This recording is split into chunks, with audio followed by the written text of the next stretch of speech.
welcome again to our channel and to another episode of the F3A Basics. After the first video, where I tried to summarize how I check if my airplane is well trimmed or what I am looking for when I'm setting up one of my F3As, I received some questions regarding how I trim my airplanes. What is the process I follow? What are the things I play with to leave it as I want? The incidences, the CG, or how I decide what to change. So to answer these questions, I don't have any video trimming the epilogue or the cosmic, but I have an old video with the simulator where I'm trimming from 0 and F3A. If you remember, I did some videos during the lockdown modifying and adjusting one of the F3As of the real flight simulator. I will leave the link of that video in the description. The idea was to leave it prepared to practice F3A and as similar as possible to one of my airplanes. Well, I reviewed one of the first videos where I'm trimming the airplane, and to be honest, I follow the exact same procedures with the real ones. And I think that it could be more graphic and a good example of how I trim my airplane. So let's say a practical example. These videos are in Spanish and the translation from YouTube is not the best. So I will try to show you again the important parts and explain what I was doing. So before we start, let me explain what your starting point should be and what are the basic things you should consider when you are trimming your F3A. First of all, follow the manufacturer recommended incidences, the CG and the equipment. For example, if you buy an epilogue, you can have the exact same configuration as I'm using. Next, what are the things we can change during the trimming? Well, normally we have the CG, which is the easiest change, and then the incidences of the wings, stabs, stick analyzer, and the motor. To trim an F3A, sometimes you have to play a little bit with all of them. So going back to the video, you will see there how I play a little bit with all these things, with the motor incidents, the CG, and how I check it, which actually the check will be very similar to what we did in the first episode. So, well, let's jump in and yeah, let me explain you.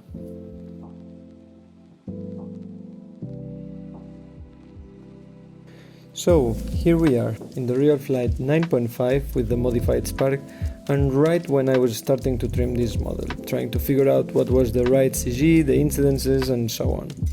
As you will see, I'm following the same checks I was doing in the first episode, and this video starts right after trimming the model in normal flight.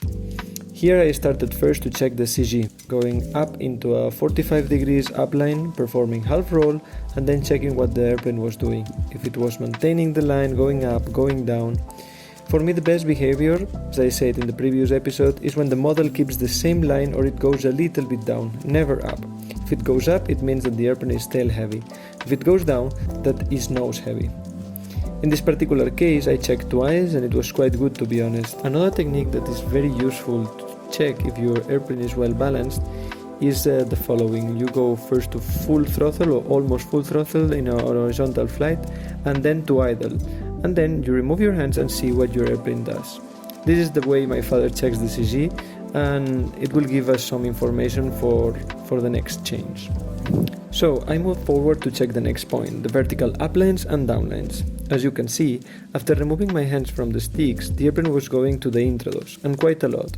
And going down, it was going to the extrados, which means the model is not well adjusted. For sure we could start adding some mixes, but I highly recommend to try to adjust your airplane with the hardware, and by hardware I mean the incidences, the CG and everything before you start playing with the transmitter. Nowadays we have a very good transmitters, and we can do whatever we want. But it's very important that first of all we set up our airplane as much as we can with our hardware. So, for me, one of the best things of this real flight is all what you can change or modify. The motor incidents, the CG, the surfaces, every single component, you can change everything. In this case, to solve this problem, I started with the motor incidents. Why? Well, as I said before, all the incidents are related, but you have to decide from where to start and change one by one to see the real effect of every modification. In my case, I decided to start with the motor incidents because it has a massive influence in the behavior of your airplane in the vertical lines, especially when you are almost full throttle. In this case, the airplane was going to the intrados at full throttle, and that's why I thought that the motor incidence was too negative, and I moved a little bit the motor up, so more positive incidents. This is exactly how I do it with my airplanes, and the first days when I'm doing the maiden and first trimming, when I'm focusing on the trimming, I have with me some washers, some of them very thin, so I can easily change the incidence of the motor and adjust it. And with the dual ski or any outrun, it's very easy to change. So as you will see, I changed the motor incidence and I did the same test, going in vertical uplines, downlines, etc. The vertical upline, you will see that it was clearly improved, but the downline, well, better but still not perfect, as the airplane was going a little bit to the extra dose still. With the new motor incidence, the CG test was compromised, and now it was a little bit worse, and the airplane was not keeping the line after doing the half roll, which makes totally sense, having in mind the new orientation of the motor pushing the airplane to the extra dose or to the canopy. After this test, the next thing I modified was the CG.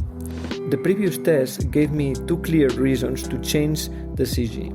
The first one was my CG checked, let's say. After changing the motor incidence, the test I normally do required me to move the CG to the back, as the behavior was like a nose-heavy airplane going down. The second one comes from the downline. So if the CG is not well placed, you will have to compensate this with your elevator trim, right?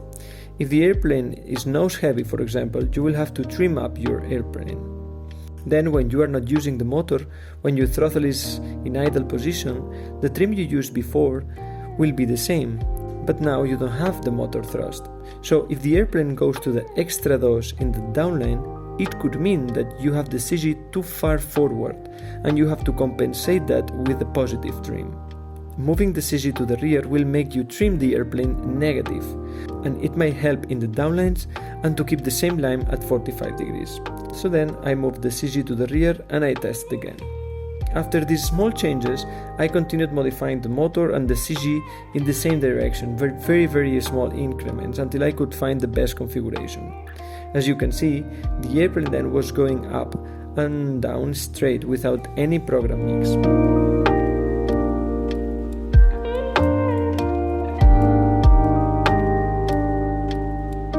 Of course, you have to take into account many other things, like how do you feel the CG doing critical maneuvers or integrated rolls or knife edge or snap rolls, how the airplane behaves in inverted flight, for example, and that's why sometimes it is impossible to physically adjust your airplane 100%. Then what you can do is use a small program mix like I do to finish the trimming and leave it as you want.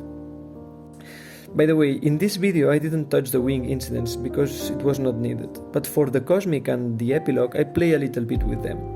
The main reason why I would touch the wing incidences is more related to the feeling I have with the airplane flying in normal and in inverted flight. Also the attitude of the airplane flying horizontally. But at the end, in the case of the epilogue, I leave it in the range BJ Craft recommends, and so far I'm super happy with it. Then the last thing I would suggest to you is first try to find very good systems to measure the incidences, and then to touch the incidents, play with them, learn how they work, what's the effect on your airplane. But then once you have your airplane flying straight, focus on your training and don't lose your mind trying to find a perfect solution. And if you have to add a mix, just do it, because if not, you can end like trying thousands of combinations. And here the most important thing is to find a configuration that is comfortable for you and train a lot. So well, probably I'm forgetting a lot of things, but I hope this video solved some of your questions, and now it's a little bit more clear what I do when I'm trimming an F3A and what are the things that I take into account. In the following video I will resume the real flights, let's say, with the epilogue, and I will talk about the dual rates and how I adjust them, to give you some tips or at least recommendations on how I approach the configuration of my dual rates. So well, thanks for watching again, and see you in the next one. Ciao ciao.